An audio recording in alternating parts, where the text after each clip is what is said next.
Welcome to the ISO Show, dispelling myths and sharing tips for success to improve your business with ISO standards, with your host, Mel Blackmore.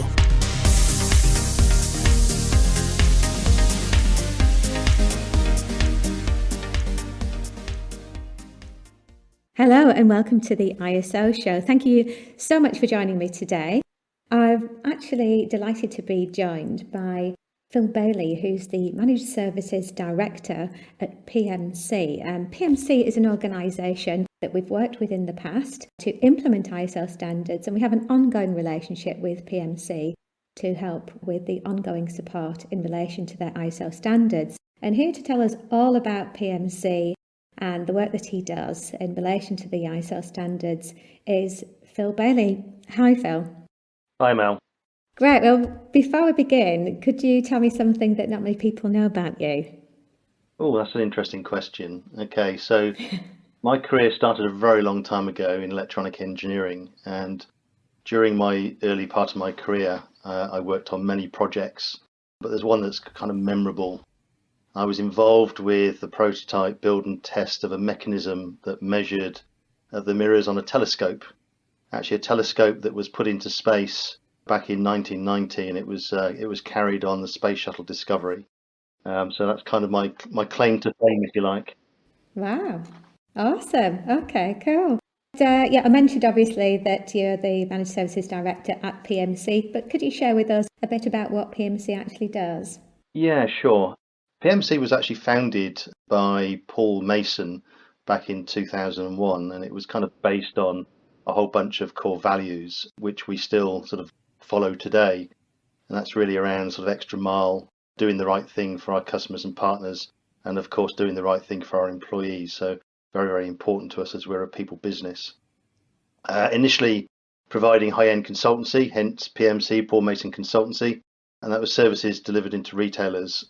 We rapidly expanded into other areas since 2001, like project delivery, development services, application support, testing and managed services, which is really where I come in. And we've built long relationships with a whole host of retailers during that journey. And back in 2007, we established an entity in India, which enabled us to actually build out our team cost effectively such that we could build our platforms. We built our business over there in a city the size of Birmingham, which had multiple universities in, enabled us to actually pull off the skills, the engineering skills that we required to continue building our business. So we developed our delivery teams fully equipped with delivering transformation and innovation projects across leading technology platforms. And that's essentially what we do today. Our managed services team delivered specialized support for retail, B2C, IT systems across multiple platforms and vendors. PMC also enables business to drive innovation, putting creativity in the heart of retail whilst improving the effectiveness and cost efficiency of IT systems and infrastructure. So, we cover a whole myriad of consultancy through to professional service and delivery into the run aspect of keeping our customers running. Great. Could you give an example of one of those projects, if you don't mind, Phil? Yeah, I mean, I can't go into any specifics, but we're often asked by retailers that are running legacy systems how we interface all those legacy systems together, and actually how we actually bring in new technologies and still maintain some of those legacy systems whilst they retire some of those legacy systems. So the development side of things is actually all of that interfacing. And then often during that journey, we're asked to support those legacy systems as well. And then eventually we'll get asked to support those new technologies as they're rolled into their business. Okay, great. So improving efficiencies through technology and providing better levels of services so that they are more effective by the sounds of it. Yeah. Great. Okay. And could you just share with us a little bit more about your role and what you do at PMC? Yeah, I'm the Managed Service Director. I joined PMC back in 2009, so a good 13 in my 14th year with PMC. I think my role has grown during that time, and one of the things we're very good at within PMC is taking our staff on a career journey if they wish to. So when I joined the business, I joined as a support manager. At that time, we had circa 60 members of staff, which cut across all of those individual disciplines I spoke about. And I think when I started in the business, I had 8 members of staff working for me, 4 in India and 4 in the UK. And since then, we've actually grown to well over 500 members of staff today, of which my part of the business represents somewhere around about 150 staff split between India and the UK. Okay, fantastic. Thank you. So obviously we're going to be talking about ISO standards today and your experience of implementing those standards and managing them. So could you just share with our ISO show listeners which standards PMC is certified against? Yeah, we're certified against ISO 27001. Brilliant. Okay. So that's the information security standard for those that aren't aware, it's actually one of the most popular standards globally now, after ISO 9001, the quality standard. And in fact, it accounts for many of our inquiries here at Blackmores. It has definitely grown in popularity. And in the tech space, it's like a mandatory requirement now, isn't it? I think when you're bidding for contracts. Very much so. More and more we see that on a daily basis, actually. Yeah. So could you just share with us a bit about how you manage your ISO standard, ISO 27001? Yeah, certainly. Certainly initially, as we sort of worked towards the program, I actually created a small team, which included my IT manager, HR, a project coordinator, who was there really to keep us tight to time and make sure we delivered all those things that we needed to deliver to be successful. And we employed your services, and Rachel Churchman was one of our consultants from Blackmores, which she was absolutely fantastic in helping us on that journey. Once we had secured the ISO certification, we took steps to move the responsibility of ISO to our head of business change. In addition to that, we decided that it was important for us to onboard somebody that could actually look after those standards along the journey. So we hired a compliance governance manager who is highly experienced in ISO 27001. And, that person's involved with ensuring we adhere to our policies and processes, and also performs a number of internal audits as well now. So it's probably in the right place today to where it was when we first started the project. Yeah, I think quite often when an organisation is implementing ISO 27001, even if they have got good information security controls, they're always enhanced when implementing ISO 27001. And I know that it obviously begins with a gap analysis, and invariably there are gaps, and that's the whole point of doing the gap analysis. But even once you've got the ISMS in place and you've gone through the assessment, that's really where the journey actually begins, isn't it? Because it's down to embedding that information security management system. So it sounds as though you've got a team of people at PMC that are supporting you with the management of that across the organisation. Yes, indeed. That's absolutely right. Yeah. I mean, how would you say that the work that you've done with Blackmores, through the ISO support plan has helped? I think, to be honest, we embraced the ISO program right from the beginning. We quickly understood that certification wasn't something we could do on our own, and it was important to use the experience of an ISO 27001 consultancy, and that's one of the reasons why we actually chose Blackmores. Your help and guidance was instrumental in our achievement, to be honest. We gave ourselves a goal to achieve the standard within 6 months of starting the program, and we came to know that was a very ambitious goal, and that was confirmed by the consultant you provided to us. But we knew that we had the right team on the program, and actually that came to fruition. We actually completed the standard, the certification, within the 6-month goal. But that was brought about as a result of Blackmores helping us to get there. Well, I think it was definitely a team effort, and I think as long as you've got a robust programme in place and you know exactly what everybody's doing and everybody's working together in collaboration, it can make all the difference, can't it, rather than just one person working in isolation, because information security is spread right across the organisation. It's not just IT security, it's also personnel security, so there's an element of HR support there, along with physical security controls as well. And if you've got multiple locations, that doesn't happen overnight. No, agreed. And I think we had the choice of certifying just managed services or certifying the whole business. And we took the route of certifying the whole business because we felt that it would actually bring about a number of benefits for us. Yeah, that's fantastic, and that you've actually achieved that successfully within that 6-month time frame as well. So in terms of learning from that experience of managing standards, what would you say you've learned from that experience? I think I'll just start with the journey wasn't a walk in the park, but the satisfaction of achieving the standard is enormous. PMC's processes and practices are now aligned both in India and in the UK to the ISO standard.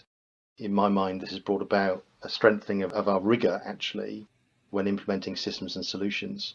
For me, it was important that the programme was endorsed and supported from the very top. That support meant that we had very few obstacles to overcome. From my previous employment experience, I know it would have been much harder had the exec support not been in place. Yeah, actually, that seems to be one of the common trends with other interviews that I've done in relation to ISO standards, and not just ISO 27001, but other standards on environmental management and health and safety and quality.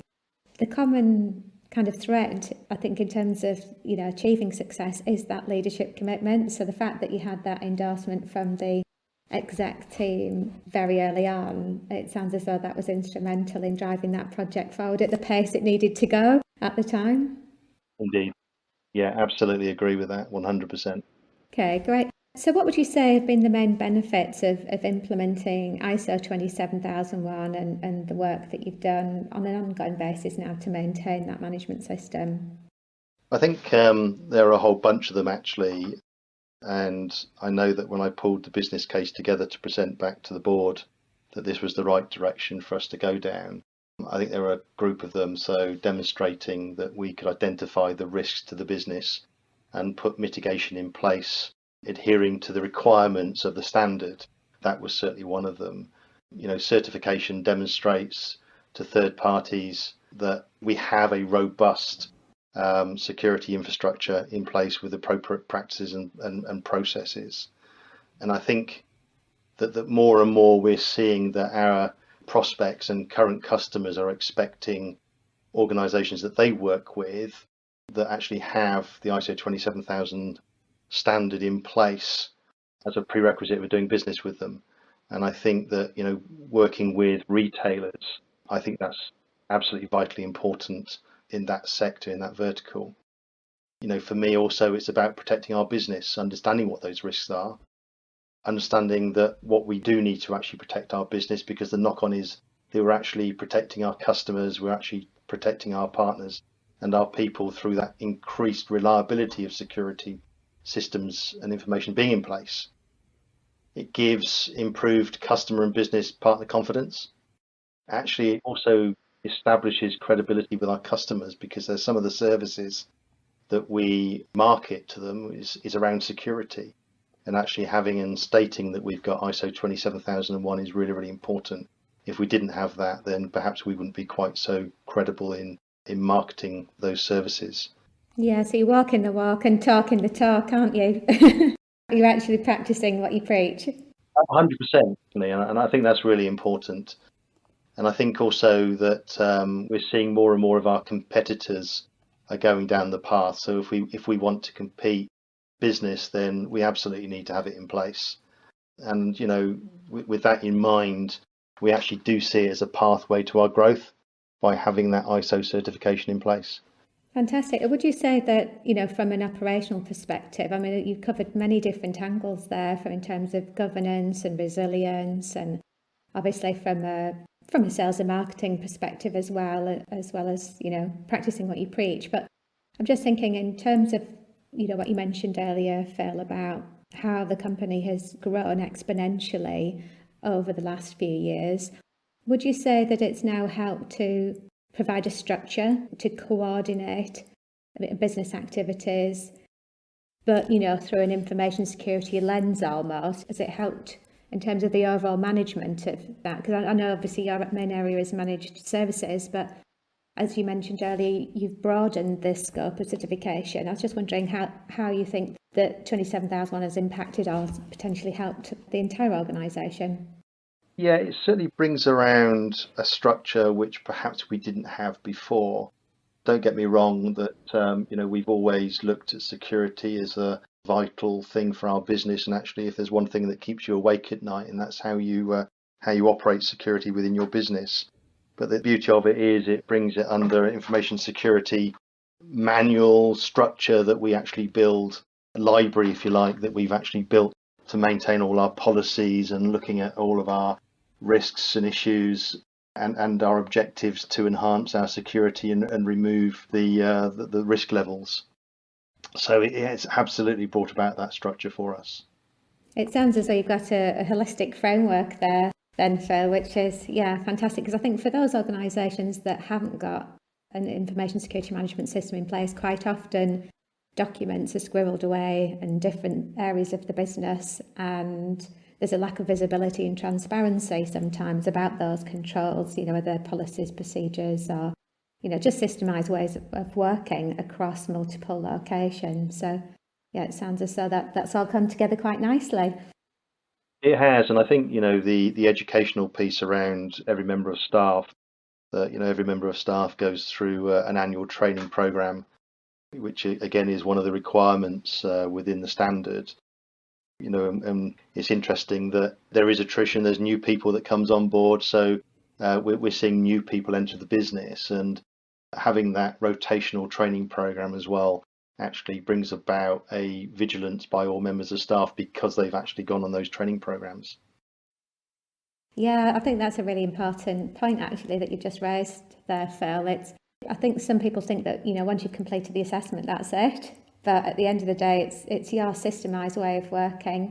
It's your framework for information security. And yeah, I think if you've got new people joining the company, or, people leaving, or even contractors as well that are working on your behalf, yeah, it's important that they are familiar with your information security controls. Yeah, for sure.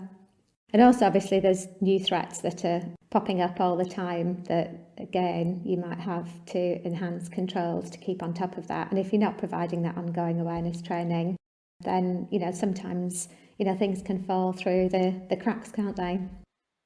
Definitely. I mean, we don't stand still. We're always looking out for better ways to enhance our security, better tools. Yeah, so it's not one of those things you can say, right, that's done, and move on to the next project. You have to keep going back round those new vulnerabilities that appear in the market. Yeah, for sure. So what top tip would you give to our ISO show listeners if they're thinking about implementing ISO 27001? Yeah, as I mentioned earlier, it's important that the program is endorsed and supported from the very top exec level. I think, you need to build a team. My personal preference, and we went down that path, is engage an external party which has the experience of implementing ISO 27001 in an organization. You need to make sure you've got that commitment. It's really, really important that commitment is embedded. Otherwise, I don't think you'll actually achieve it for quite a number of months. And I think it's not a walk in the park. And in my opinion, it does need that dedication. Otherwise, this type of program can drift on. We achieved it in less than 6 months, but I've heard of organisations which allow it to drift because they haven't got that commitment, because they haven't got that dedication, and it's drifted for 1 to 2 years. Yeah, no, I think for an organisation of your size, I think that could be quite common to have a project for about a year, but it could easily drift into 2 or 3 years. But the fact that, you've had that robust programme in place and you've got the right people working alongside you, that managing to achieve that in 6 months has been absolutely fantastic. So well done for that. Great, okay, well thanks very much for sharing that tip with us and also your experience of implementing and managing an information security management system.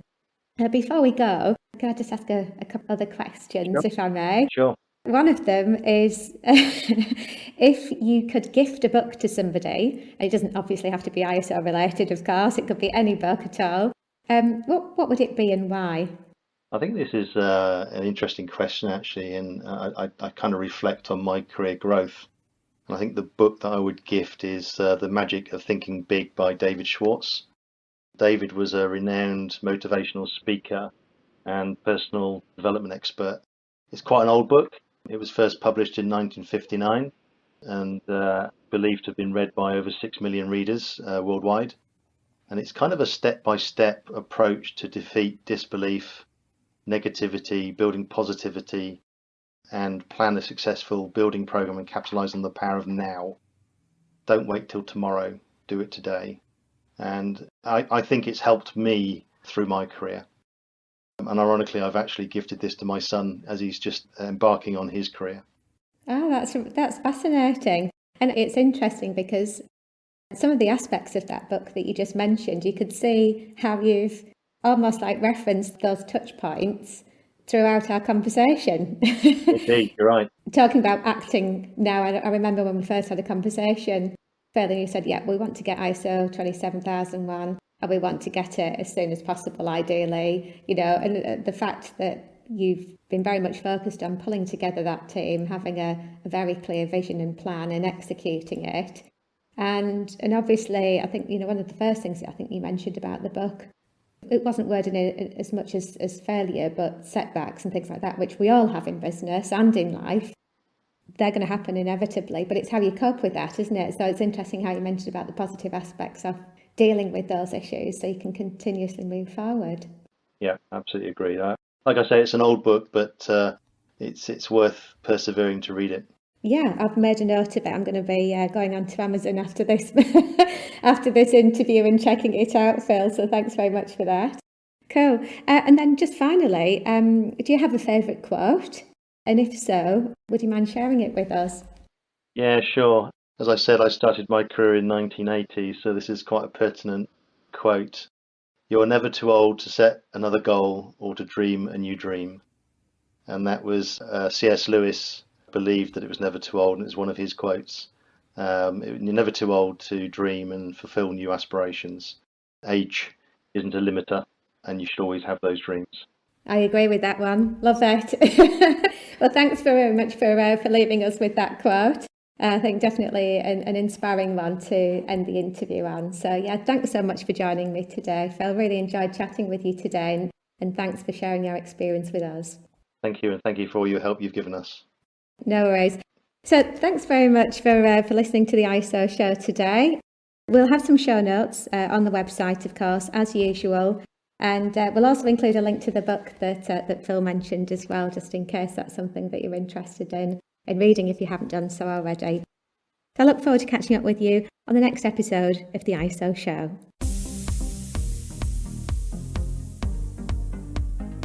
Looking to use ISO standards to drive better business practice? Contact us at blackmoresuk.com to access further information and book your free 15-minute call.